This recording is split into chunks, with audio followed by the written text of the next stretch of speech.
জামাত আর ইসলাম নাই, জামাতের নামে ইসলাম। হাকিমউদ্দিন তুলে দিয়েছে। আমি আশ্চর্য হয়ে যাই যে জামাত বলছে সৎ লোকের শাসন চাই, আল্লাহর আইন চাই। আমাকে দেখান তো এইবার কোন জায়গায় আমির সাহেব আল্লাহর আইন চাই একটা বক্তৃতা করছে কিনা দেখান তো। হ্যাঁ, চিন্তা করতে পারছেন? আমাকে দেখান তো। জামাতের বন্ধুরা, দুই করে করজোরে হাত ধরে বলছি, তোমরা আমাদের উপর অপবাদ শুনছো। দেখো, জামাতের চেয়ে মিথ্যা বলার লোক গোটা দুনিয়ার মধ্যে দ্বিতীয় আছে বলে আমার মনে হয় না।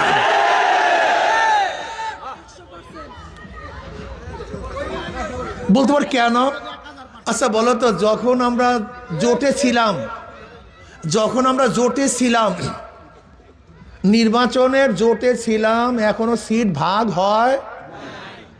যখনই নমিনেশন পেপার সাবমিট করছে, প্রত্যেক জায়গায় প্রত্যেক প্রার্থী বলছে আমরা পাইছি এখানে, প্রত্যেক জায়গায়, অথচ ভাগই হয়নি, তাহলে আমরা পাইছি।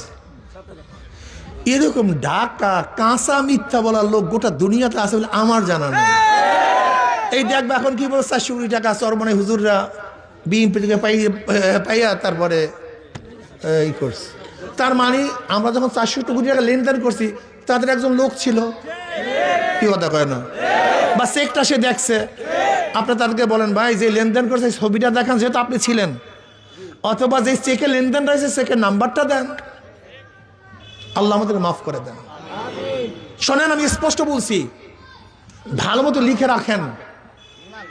ওই যে খ্রিস্টান ভদ্র মহিলা যখন জামাতের আমিরকে প্রশ্ন করছে, আপনারা যদি ঈশ্বর যদি আপনার ক্ষমতায় নেয়, আপনার কোন নীতিতে কোন আইনে দেশ চালাবেন, তখন স্পষ্ট বলছে যে আমরা শরিয়া ভিত্তিতে দেশ চালাবো না, প্রচলিত নিয়মে দেশ চালাবো।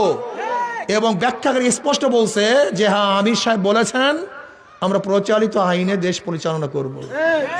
যদি প্রচলিত নিয়মেই দেশ পরিচালিত করি, তাহলে আওয়ামী লীগ দোষটা কি করছে? বিএনপির দোষটা কি? এই যে মাসুদ সাহেব আপনাদের এলাকা, সেদিকে এক জায়গায় বলছিলাম, আমি বলছিলাম মাসুদ সাহেব ফখরুদ্দিন সাহেবের একটা বক্তব্যকে খুব সুন্দরভাবে প্রোটেক্ট করেছিলেন যে শরিয়াকে বিশ্বাস করি না, বেঈমান হয়ে যায়। কিন্তু এখনো তো আপনার শরিয়া অনুযায়ী দেশ চালাবেন না। এখন আপনি বলেন আপনি কি হবেন?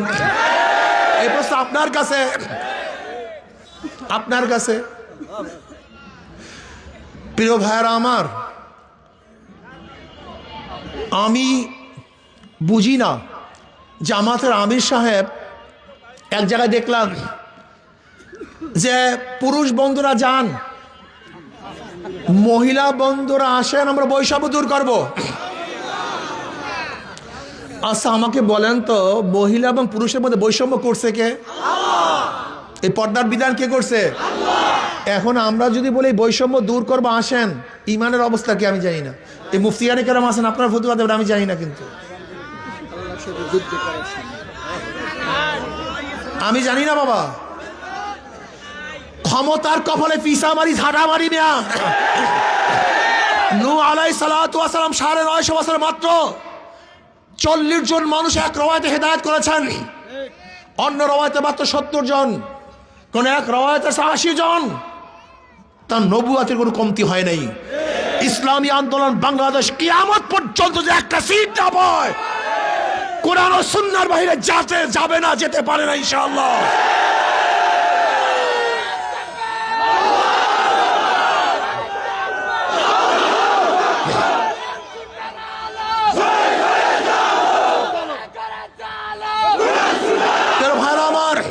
আপনি দেখেন জামাতের সে আগের বক্তৃতা, এখন বর্তমানে বক্তৃতা। জামাতের আমির সাহেবের উপরে একজন মহিলা ঝেপে পড়ছে, তিনি তাকেও জড়িয়ে নিয়েছেন। শোনেন জামাতের বাবারা, শোনেন, এই অবজ্ঞা কারোর সাথে করা হয় না।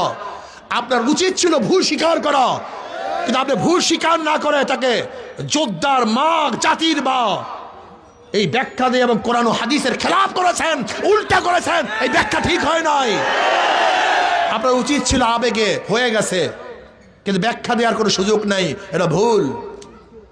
আমি স্পষ্ট বলবো, কালোকে কালো বলতে হবে, সাদাকে সাদা বলতে হবে, দিনকে দিন বলতে হবে, রাত্রকে রাত বলতে হবে। ইসলামী আন্দোলন বাংলাদেশকে অনেকে বদনাম করে সিটের জন্য তারা ভাগ হয়েছে। যদি সিটের জন্য ভাগ হই তাহলে ধরে নেন একা থাকলে কি সিট পাওয়া যায় না জোটে থাকলে সিট পাওয়া যায়? তা সিটের জন্য ভাগ হলে তো জোট করতাম, তা ভাগ হইলাম কেন? বোকা নাকি? এতটুকু সেন্স নাই মিয়া, মাথার মধ্যে এতটুকু সেন্স নাই? যদি সিটের লোভেই ভাগ হই তা জোটে থাকলে সিট পাওয়া যায় না, একা থাকলে সিট পাওয়া যায়?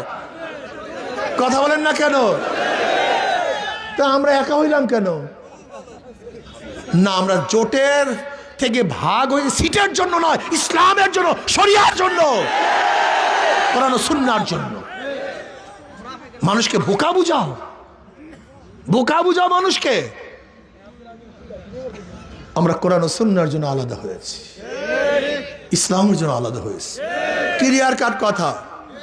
যারা ইসলাম চান হাত পাকায় ভোট দেন, আর যারা আমেরিকার মডার্ন ইসলাম চান অন্য জায়গায় গিয়ে ভোট দেন। যান। যারা চাঁদাবাজি চান অন্য জায়গায় গিয়ে ভোট দেন। আর যারা দেশকে সুষ্ঠু সুন্দর চাঁদা মুক্ত কোরআন ও সুন্নাহর ভিত্তিতে চালাতে চান তাদের মার্কা হাত পাকা। কোনো ক্লিয়ার কার কথা, কোনো কথাবার্তা নেই। জামাত আর ইসলাম নাই, জামাতের নামে ইসলাম। হাকিমউদ্দিন তুলে দিয়েছে। আমি আশ্চর্য হয়ে যাই যে জামাত বলছে সৎ লোকের শাসন চাই, আল্লাহর আইন চাই। আমাকে দেখান তো এইবার কোন জায়গায় আমির সাহেব আল্লাহর আইন চাই একটা বক্তৃতা করছে কিনা দেখান তো। হ্যাঁ, চিন্তা করতে পারছেন? আমাকে দেখান তো। জামাতের বন্ধুরা দুই করে করজোরে হাত ধরে বলছি, তোমরা আমাদের উপর অপবাদ শুনছো। দেখো, জামাতের চেয়ে মিথ্যা বলার লোক গোটা দুনিয়ার মধ্যে দ্বিতীয় আছে বলে আমার মনে হয় না।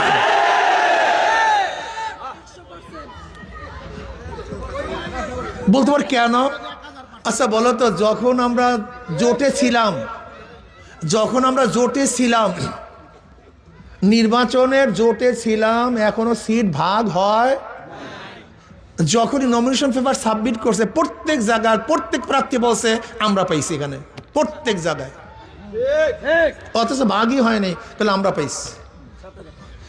এরকম ঢাকা কাঁচা মিথ্যা বলার লোক গোটা দুনিয়াতে আছে বলে আমার জানা নেই। এই দেখবে এখন কি বলছে, 400 কোটি টাকা চরমনে হুজুররা বিএনপি থেকে পাইয়া তারপরে এই করছে। তার মানে আমরা যখন 400 কোটি টাকা লেনদেন করছি তাদের একজন লোক ছিল, কি কথা কয় না, বা চেকটা সে দেখছে। আপনি তাদেরকে বলেন ভাই যে লেনদেন করছে ছবিটা দেখান, যেহেতু আপনি ছিলেন, অথবা যে চেকে লেনদেন রয়েছে চেকের নাম্বারটা দেন। আল্লাহ আমাদের মাফ করে দেন। শোনেন, আমি স্পষ্ট বলছি, ভালো মতো লিখে রাখেন। ওই যে খ্রিস্টান ভদ্র মহিলা যখন জামাতের আমিরকে প্রশ্ন করছে, আপনারা যদি ঈশ্বর যদি আপনার ক্ষমতায় নেয়, আপনার কোন নীতিতে কোন আইনে দেশ চালাবেন? তখন স্পষ্ট বলছে যে আমরা শরিয়া ভিত্তিতে দেশ চালাবো না, প্রচলিত নিয়মে দেশ চালাবো। এবং ব্যাখ্যাকারী স্পষ্ট বলছে যে হ্যাঁ, আমির সাহেব বলেছেন আমরা প্রচলিত আইনে দেশ পরিচালনা করব। যদি প্রচলিত নিয়মেই দেশ পরিচালিত করি তাহলে আওয়ামী লীগ দোষটা কি করছে? বিএনপির দোষটা কি? এই যে মাসুদ সাহেব আপনাদের এলাকা, সেদিকে এক জায়গায় বলছিলাম, আমি বলছিলাম মাসুদ সাহেব ফখরুদ্দিন সাহেবের একটা বক্তব্যকে খুব সুন্দরভাবে প্রোটেক্ট করেছিলেন যে শরিয়াকে বিশ্বাস করি না, বেঈমান হয়ে যায়। কিন্তু এখনো তো আপনার শরিয়া অনুযায়ী দেশ চালাবেন না। এখন আপনি বলেন আপনি কি হবেন? এই প্রশ্ন আপনার কাছে, আপনার কাছে। প্রিয় ভাইরা আমার, আমি বুঝি না জামাতের আমির সাহেব এক জায়গায় দেখলাম যে পুরুষ বন্ধুরা যান, মহিলা বন্ধুরা আসেন, আমরা বৈষম্য দূর করব। আচ্ছা আমাকে বলেন তো, মহিলা এবং পুরুষের মধ্যে বৈষম্য করছে কে? এই পর্দার বিধান কে করছে? এখন আমরা যদি বলি বৈষম্য দূর করবো, আসেন, ইমানের অবস্থা কি আমি জানি না। এই মুফতিয়ানে কেরাম আসেন, আপনার ফতুয়া দেবেন আমি জানি না, কিন্তু সাথে যুদ্ধ করার সময়? আমি জানি না বাবা, ক্ষমতার কপালে পিসা মারি ঝাড়া মারি না। নূহ আলাইহিস সালাতু ওয়াস সালাম 950 বছর মাত্র 40 জন মানুষ এক রওয়ায়াতে হেদায়েত করেছেন, অন্য রওয়ায়াতে মাত্র 70 জন, কোন এক রওয়ায়াতে 80 জন। তার নবুয়াতের কোনো কমতি হয় নাই। ইসলামী আন্দোলন বাংলাদেশ কিয়ামত পর্যন্ত যে একটা সিট না পায়, কোরআন ও সুন্নাহর বাইরে যাবে না, যেতে পারে না ইনশাআল্লাহ।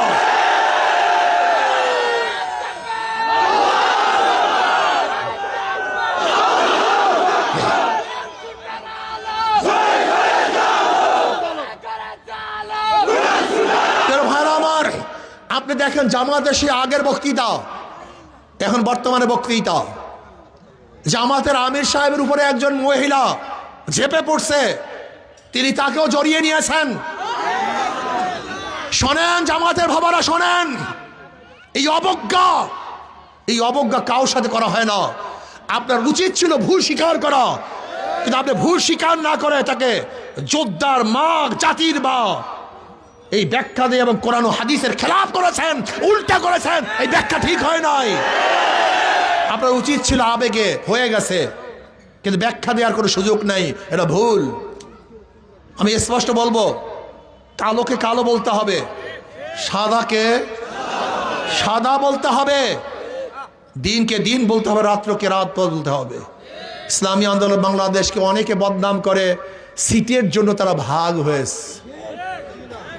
যদি সিটের জন্য ভাগ হই, তাহলে ধরে নেন একা থাকলে কি সিট পাওয়া যায় না জোটে থাকলে সিট পাওয়া যায়? তা সিটের জন্য ভাগ হলে তো জোট করতাম, তা ভাগ হইলাম কেন? বোকা নাকি? এতটুকু সেন্স নাই মিয়া, মাথার মধ্যে এতটুকু সেন্স নাই? যদি সিটের লোভেই ভাগ হই, তা জোটে থাকলে সিট পাওয়া যায় না, একা থাকলে সিট পাওয়া যায়? কথা বলেন না কেন? তা আমরা একা হইলাম কেন? না, আমরা জোটের থেকে ভাগ হয়ে সিটের জন্য নয়, ইসলামের জন্য, শরিয়ার জন্য, কোরআন ও সুন্নাহর জন্য। মানুষকে বোকা বুঝাও, বোকা বুঝাও মানুষকে। আমরা কোরআন ও সুন্নাহর জন্য আলাদা হয়েছি, ইসলামের জন্য আলাদা হয়েছি। ক্লিয়ার কাট কথা। যারা ইসলাম চান হাত পাকায় ভোট দেন, আর যারা আমেরিকার মডার্ন ইসলাম চান অন্য জায়গায় গিয়ে ভোট দেন। যান। যারা চাঁদাবাজি চান অন্য জায়গায় গিয়ে ভোট দেন, আর যারা দেশকে সুষ্ঠু সুন্দর চাঁদা মুক্ত কোরআন ও সুন্নাহর ভিত্তিতে চালাতে চান তাদের মার্কা হাত পাকা। কোনো ক্লিয়ার কার কথা, কোনো কথাবার্তা নেই।